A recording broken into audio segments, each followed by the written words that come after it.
भारतीय हिंदू समाज हा सहिष्णू असून आपल्या संत परंपरेने प्रतिकूल परिस्थितीतही धर्म आणि संस्कृतीचे रक्षण केले आहे. आजच्या काळात प्रत्येक घरात राजमाता जिजाऊ, छत्रपती शिवाजी महाराज आणि स्वामी विवेकानंदांच्या विचारांची नितांत गरज आहे. हिंदुत्वाच्या या जागरणातूनच भारत आता विश्वगुरुपदाकडे वाटचाल करत आहे, असे प्रतिपादन कांचीपीठाचे शंकराचार्यांचे शिष्य आचार्य शशीभूषण मोहंती यांनी केले. बनगाव येथील शनी मंदिर मैदानावर आयोजित भव्य हिंदू संमेलनात ते प्रमुख वक्ते म्हणून बोलत होते.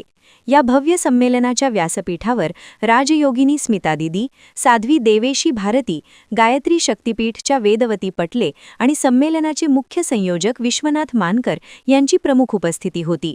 कार्यक्रमात राष्ट्रीय स्वयंसेवक संघाचे क्षेत्रीय बौद्धिक प्रमुख अनिल जोशी यांनी संघाच्या शताब्दी वर्षाचे महत्त्व विशद केले. 1925 साली डॉक्टर हेडगेवारांनी रोवलेले हिंदू राष्ट्र पुनरुत्थानाचे बीज आज वटवृक्ष झाले असल्याचे सांगत त्यांनी पंचपरिवर्तन संदेश दिला. यामध्ये कुटुंब प्रबोधन, स्वजागर, सामाजिक समरसता, पर्यावरण संरक्षण आणि स्वदेशीचा अभिमान या 5 सूत्रींवर त्यांनी विशेष भर दिला. जातीभेद दूर करून एकात्मतेने राष्ट्र उभारणीसाठी स्वयंसेवक कार्यरत असल्याचे त्यांनी नमूद केले. आचार्य मोहंती यांनी आपल्या मार्गदर्शनात छत्रपती शिवाजी महाराज आणि स्वामी विवेकानंदांच्या शौर्याचा उल्लेख करत संस्कृती रक्षणासाठी प्रत्येक घर हे संस्कार केंद्र बनले पाहिजे असे आवाहन केले. या संमेलनाची सुरुवात अत्यंत उत्साहात झाली. बनगावच्या शनी मंदिरातून तरुणांनी शहरातून भव्य मोटारसायकल रॅली काढली. कार्यक्रमस्थळी महिलांनी सादर केलेली भजने आणि सांस्कृतिक कार्यक्रमांनी वातावरणात चैतन्य भरले. कार्यक्रमाचे सुबक सूत्रसंचालन अपर्णा कटरे यांनी केले, तर आभार प्रदर्शन शरद पुंडे यांनी मांडले. या संमेलनाला नागरिकांचा अभूतपूर्व प्रतिसाद लाभला. या सोहळ्याने संपूर्ण परिसरात धर्मजागृतीची एक नवी लाट निर्माण केल्याचे पाहायला मिळाले. तुलसी का पौधा तो नहीं कहता कि आओ और दिया जलाओ, लेकिन इसे हमने भक्ति के साथ जोड़ दिया. कारण क्या था? इसे भक्ति के साथ जोड़ने का एक छोटा सा सूत्र था कि अगर हमने उसे पूजा पद्धति के साथ जोड़ दिया तो निसंदेह हम उसका आदर करेंगे, सम्मान करेंगे, वो हम श्रेष्ठता के दर्जे से उसे देखेंगे.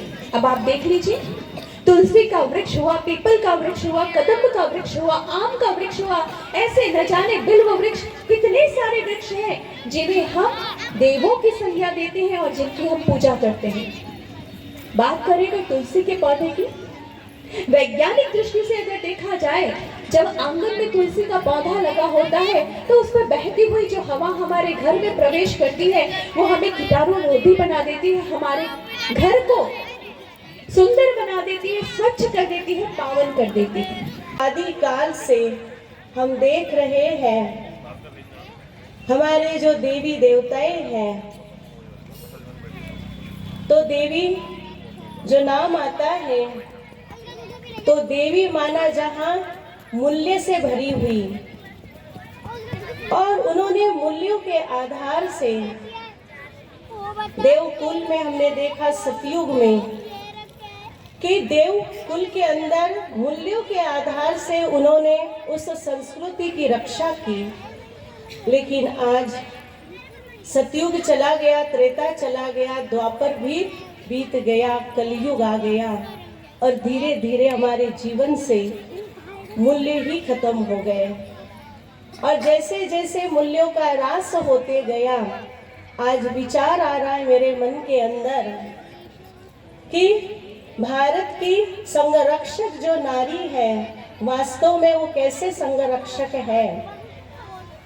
तो मैं विचार कर रही थी तो मुझे अपने भारत के त्योहारों के बारे में मैंने देखा. तो आज भारत में हम दिवाली मनाते, नवरात्रि मनाते हैं. हमारी मातृशक्ति माताएं बहनें सज धज कर सुंदर श्रृंगार करके, 16 श्रृंगार करके जब दिवाली में घर के बाहर निकलती बधाइयाँ देती है तो सारा घर, सारा वातावरण एकदम सुशोभन हो जाता है, खुशहाल हो जाता है. उस परिवार के अंदर खुशहाली आ जाती है. ऐसी परिस्थिति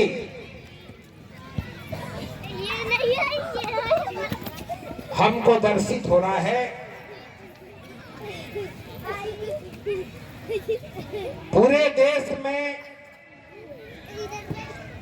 एक षड्यंत्र चल रहा है हर हिंदू जनमानस का मंदिरों के प्रति, धर्म ग्रंथ के प्रति, महापुरुषों के प्रति, तीर्थों के प्रति कैसे अनास्था का भाव उत्पन्न हो। चाहे राम जन्मभूमि की समस्या हो, चाहे कृष्ण जन्मभूमि की समस्या हो, चाहे विश्वनाथ मंदिर का समस्या हो, चाहे राम सेतु का विषय हो, चाहे धर्मांतरण के विषय हो, चाहे गोहत्या के विषय हो, सबके मूल में है हिंदू कैसे मिटेगा। राम रहेगा तो हिंदू नहीं मिटेगा, कृष्ण रहेगा तो हिंदू नहीं मिटेगा, तीर्थ रहेगा तो हिंदू नहीं मिटेगा, गीता भागवत रहेगा तो हिंदू नहीं मिटेगा, गंगा यमुना सरस्वती रहेंगे तो हिंदू नहीं मिटेगा, राम सेतु रहेगा तो हिंदू नहीं मिटेगा। हिंदू को अगर मिटाना है, इसके मानबिंदु को नष्ट किया जाए। आपको एक अंतरराष्ट्रीय लक्ष्य कब ले जा रहा है।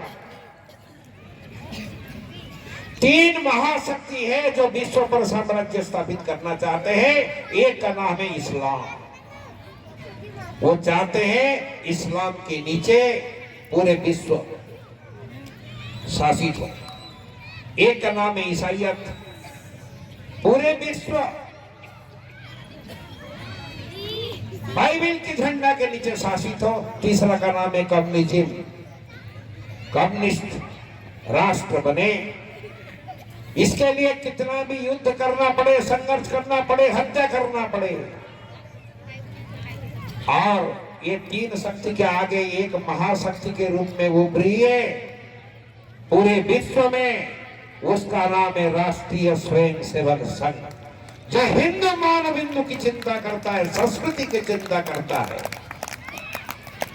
अयम नीचा परो वेति गणना लघुचेतसा उदार चरिता नाम तो वसुधैव कुटुंबकम माता भूमि पुत्रहम पृथिव्या। जो प्रकृति को नष्ट किया है वो नष्ट हो गए हैं। आप ध्यान रखिए, इस संस्कृति को जो मिटाने की कोशिश करेगा, इस हिंदुस्तान में उसका समाधि बनेगी, ये निश्चित बात है। प्रतिनिधी राधाकिसन सुटे, NTV न्यूज मराठी, गोंदिया।